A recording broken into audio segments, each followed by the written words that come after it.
que tudo que eu pronunciar aqui é em meu nome pessoal. Eu não tenho mandato nem procuração para falar em nome da emissora para a qual eu vendo meu serviço. Então, tudo que eu disser é absolutamente no meu caráter pessoa física como jornalista e interessado em assuntos internacionais, muito por conta da minha biografia. Eu passei 21 anos fora do Brasil como correspondente de vários órgãos de imprensa brasileira. Às vezes é olhando para o óbvio que a gente percebe a situação e da outra maneira. É ignorando o óbvio que a gente tropeça e cai de quatro e dificilmente levanta, dependendo do tamanho da queda.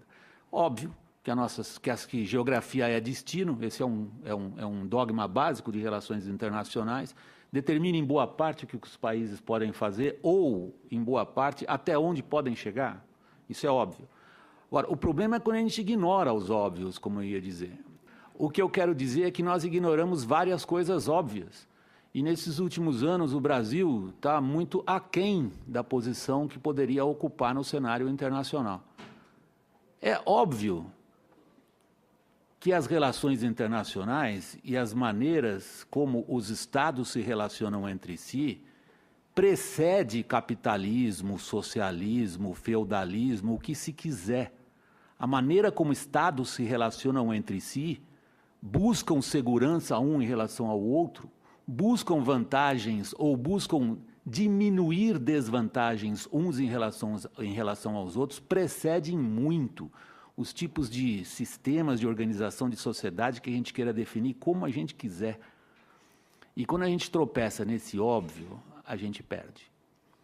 O primeiro óbvio que a gente tropeçou, eu acho que não fomos capazes de reconhecer, são as profundas transformações do sistema internacional, particularmente depois do fim da Guerra Fria.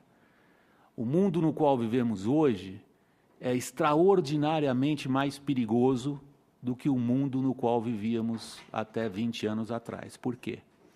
Porque no mundo multipolar, as decisões tomadas em organizações multilaterais são muito mais difíceis de serem implementadas e alcançadas simplesmente porque estamos passando por uma fase extraordinariamente instável, na qual a posição relativa de cada Estado, de cada potência, se vocês quiserem, ainda está em jogo. Qual é a nossa? Se a nossa posição geográfica nos dá, a nós brasileiros, essa, digamos, tranquilidade e paz de espírito de que hoje à noite, provavelmente, não sei se alguém ainda tem aqui, alguém em alguma missão militar que estão diminuindo do Brasil, nós não temos essa preocupação hoje à noite, se parentes nossos vão ser mortos ou se vão ter que matar alguém. Mas essa é a realidade comum para muitos outros países, e eu não estou falando apenas de Estados Unidos ou das grandes potências, essa é a realidade para espanhóis, essa é a realidade para alemães, e essa é a realidade de muitos outros países que vivem em situações de conflito. Então, se a nossa posição geográfica nos dá, por um lado, essa tranquilidade de paz e espírito de que hoje à noite não há brasileiros que vão dormir preocupados se vão matar ou morrer, a não ser na nossa guerra interna, mas essa é outra questão. Isso nos tira, como sociedade, boa parte da sensibilidade para a abrangência, profundidade, alcance e importância dos principais conflitos internacionais. Nós não somos parte de nenhum, seja ele religioso, seja ele étnico, mesmo comercial, porque a nossa importância no comércio mundial não vem crescendo ou está muito longe do tamanho que esse país tem e do que essa economia poderia gerar. Nós somos pequenos por opção geográfica, se vocês quiserem, apesar do tamanho do nosso território. A geografia desse planeta nos colocou, de certa maneira, longe desses conflitos. Por outro lado, se nos deu essa tranquilidade de paz e espírito, nos tirou, em boa maneira, a capacidade de entendimento e de absorção do que está em jogo.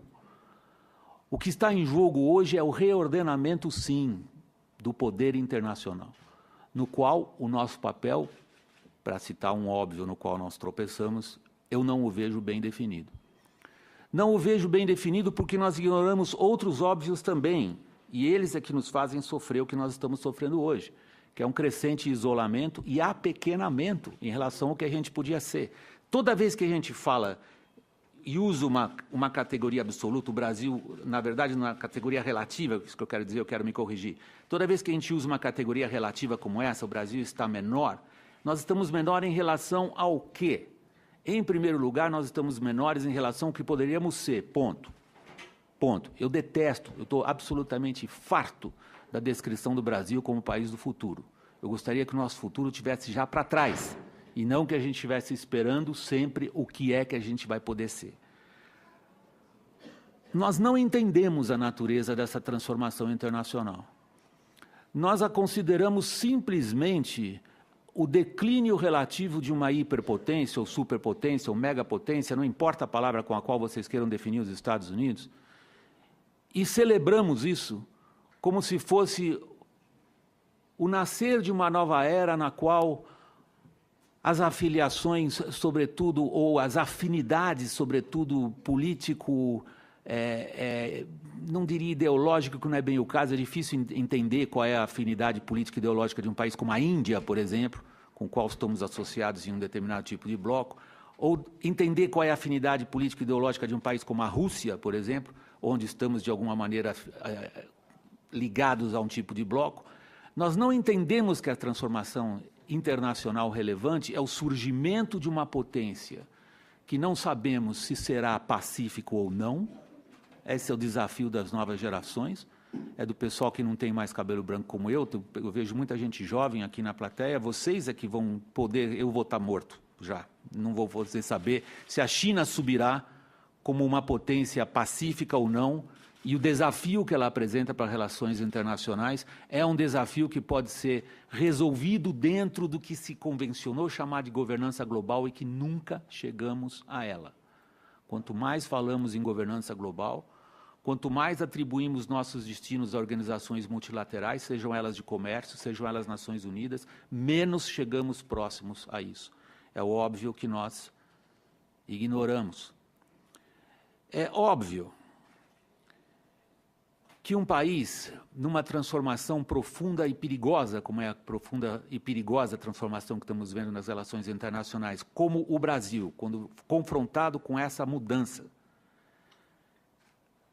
prefere ser fornecedor de matérias-primas de um dos poderes ascendentes e perde aquilo que, no óbvio clássico de definição de projeção de poder, é o poderio econômico, e ele está associado nos Estados modernos à indústria, e a nossa indústria está andando para trás, nós estamos perdendo, como país, a possibilidade de sermos mais poderosos, do ponto de vista clássico das relações internacionais, muito mais geoestratégico do que econômico.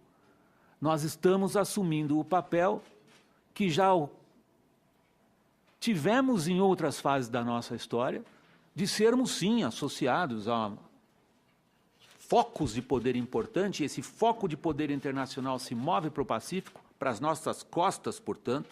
Somos um país com 500 anos de Atlântico e começamos, de novo, vocês, jovens, que vão ver essa mudança.